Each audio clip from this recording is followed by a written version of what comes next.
افکار ظہیر کی رونمائی کے سلسلے میں آپ یہاں تشریف فرما ہیں، تو ظہیر سکندر پوری صاحب کے ساتھ آپ کے دیرینہ تعلقات تھے، تو وہ بحیثیت انسان وہ کیسے تھے، ذرا آپ بتائیں۔ ناظرین السلام علیکم۔ آج میری آمد ریسڑا میں ہوئی ہے۔ آج ظہیر سکندر پوری کا مجموعہ کلام افکار ظہیر منظر عام پر آنے والا ہے، اس کی رونمائی ہے، اور میرے بہت ہی دیرینہ مراسم تھے ظہیر سکندر پوری سے، ان سے اکثر ملاقاتیں ہوتی تھیں، خاص کر ہاوڑا اسٹیشن پر جو پمپ ہاؤس تھا وہاں میری ملاقات ہوتی تھی، اور پھر یہ ملاقاتیں دوستی کی طرف گئیں، اور دوستی اتنی مضبوط ہو گئی کہ وہ بھی میرے گھر آئے، میں بھی ان کے گھر آیا، کئی مشاعرے ان کے ساتھ پڑھے، وہ بھی کلٹی آئے، کئی مشاعروں میں شرکت کی انہوں نے۔ اور جہاں تک آپ کا سوال ہے کہ بحیثیت آدمی وہ کیسے تھے، تو ایک آدمی بھلے ہی بڑا شاعر ہو جائے، ایک آدمی بھلے ہی شاعر ہو، لیکن وہ اچھا شاعر اسی وقت ہوتا ہے جب وہ اچھا انسان ہو۔ اور مجھے کہنے دیجئے کہ ظہیر سکندر پوری ایک بہت ہی اچھے انسان تھے، بہت خلیق، ملنسار اور منکسر المزاج انسان تھے وہ، کیونکہ میں نے دیکھا ہے کہ کبھی ان کے ہونٹوں پر کسی کی شکایت نہیں آئی، یہ ان کی خصوصیت تھی۔ بہت ساری خوبیوں کے وہ حامل تھے، بلکہ میں یہ کہتا ہوں کہ وہ خوبیوں کا پیکر تھے، مجموعہ تھے وہ۔ جی، افکار ظہیر کے سلسلے میں جو ان کی رونمائی ہو رہی ہے اس کتاب کی، تو اس کے سلسلے میں کچھ اپنے تاثرات بیان کیجیے، کامنٹس دیجیے۔ دیکھیے، افکار ظہیر کا پورا مسودہ مجھے نہیں ملا، چند غزلیں میری نظروں سے گزری ہیں، ان کی روشنی میں میں یہی کہہ سکتا ہوں کہ ظہیر سکندر پوری نے بڑی اچھی شاعری کی ہے، اور ان کی شاعری میں احتجاج کا رنگ غالب ہے۔ زیادہ تر شعروں میں طنز ہے، نصیحت ہے، احتجاج ہے، خاص کر انہوں نے سماج کو آئینہ دکھایا اپنی شاعری کے ذریعہ۔ ان کی جو شاعری ہے وہ سماج کی آئینہ داری کرتی ہے اور حکومتی نظام پر احتجاج کرتی ہے ان کی شاعری۔ بہت سارے اشعار آپ دیکھیں گے جو طنزیہ انداز کے ہیں، اور بہت سارے اشعار ایسے بھی جس میں نصیحت ہے، تو یہ ساری خوبیاں ان کی شاعری کی ہیں۔ جی، تو جیسا آپ نے کہا کہ ظہیر سکندر پوری صاحب کا جو شاعری تھی وہ سماج کی سدھار کے لیے تھا، معاشرے کی اصلاح کے لیے تھا، جی، تو آپ بحیثیت ایک اصلاح کار کی حیثیت سے، ایک انسان کی حیثیت سے ناظرین کو، عوام کو کیا پیغام دینا چاہیں گے اس سلسلے میں؟ جی بالکل، میرا پیغام یہی کہ ہر شاعری کا مقصد ہونا چاہیے، بے مقصد شاعری سے کوئی فائدہ نہیں ہے، اور ظہیر صاحب نے جو شاعری کی ہے وہ مقصدیت سے بھری ہوئی شاعری ہے، کیونکہ انہوں نے سماج کو سدھارنے کا بیڑا اٹھایا تھا، اور ان کی شاعری کو پڑھنے سے یہ اندازہ ہوتا ہے کہ وہ سماج سے بہت دکھی تھے، اور سماج کو سدھارنے کے لیے، سماج کی اصلاح کے لیے ہی انہوں نے شاعری کی۔ اور آپ ان کی غزلوں کا مطالعہ کریں گے تو پتہ چلے گا کہ واقعی وہ ایک سماج کے سدھارک تھے، مصلح تھے وہ۔ یہ شکریہ۔ اللہ کو پیارے ہو گئے، بدقسمتی نہیں بلکہ یہ تو بالکل سب کو ہی ایک نہ ایک دن اس دنیا کو خیر آباد کہنا ہے، اور آج ان کی اولاد نے یہ کارنامہ انجام دیا کہ ان کے غزلیات کو اجرا کر کے کتابی شکل دی ہے، مبارکباد کے مستحق ہیں ان کے تمام صاحبزادگان اور ان کے چھوٹے داماد فیروز احمد نعمانی، جن کا اہم کردار رہا ہے اس کتاب کی ترتیب میں، چھپائی میں، اور اس تقریب رونمائی کی تقریب میں، انتظامات میں، تمام چیز رونمائی ہوئی۔ اس سے ایک بڑا کام یہ ہوا کہ آج سے ظہیر سکندر پوری کی شاعری پر گفتگو کا آغاز ہو گیا، اور یہ سلسلہ اب چلتا رہے گا،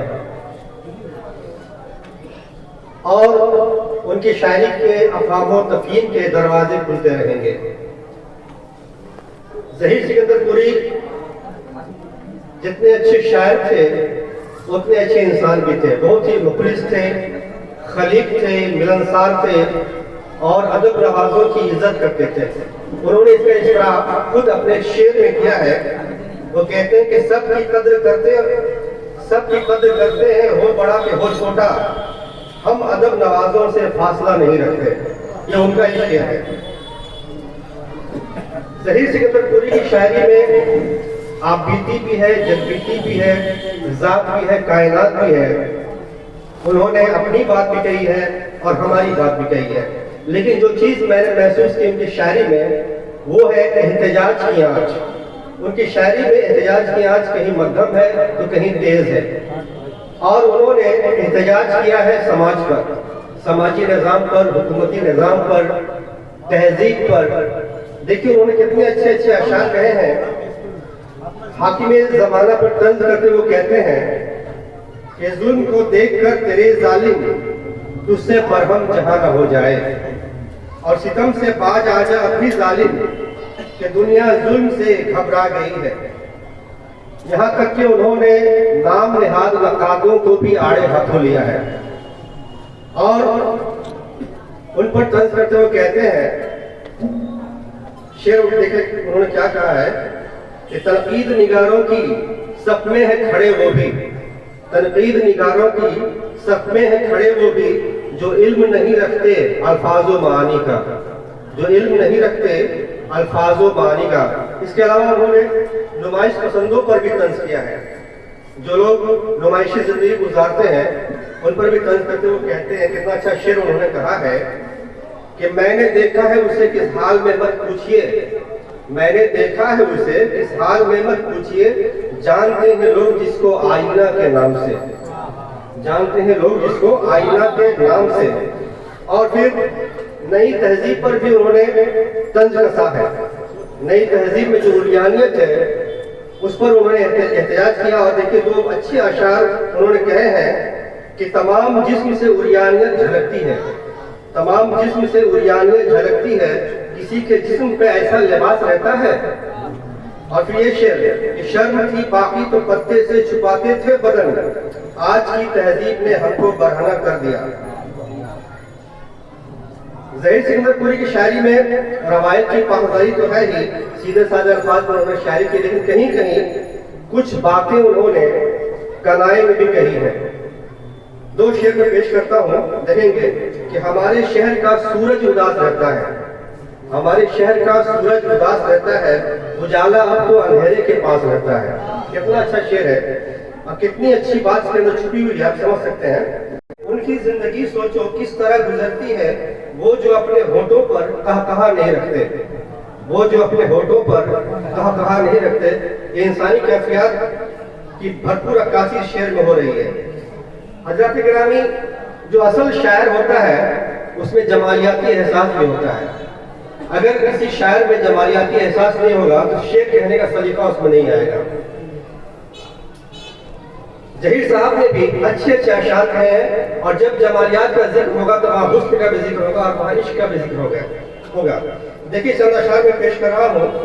جمالیات کے تعلق سے انہوں نے کہے ہیں دو شعر کہ ہمارے سجدے کبھی رائے گاہ نہیں ہوتے، ہمارے سجدے کبھی رائے گاہ نہیں ہوتے، تمہاری یاد نہ آتی اگر عبادت میں، تمہاری یاد نہ آتی اگر عبادت میں. اور یہ شعر دیکھیں، رکھیے دل و نگاہ کو اپنے سنبھال کر، رکھیے دل و نگاہ کو اپنے سنبھال کر، آیا ہے حسن ساتھ قیامت لیے ہوئے.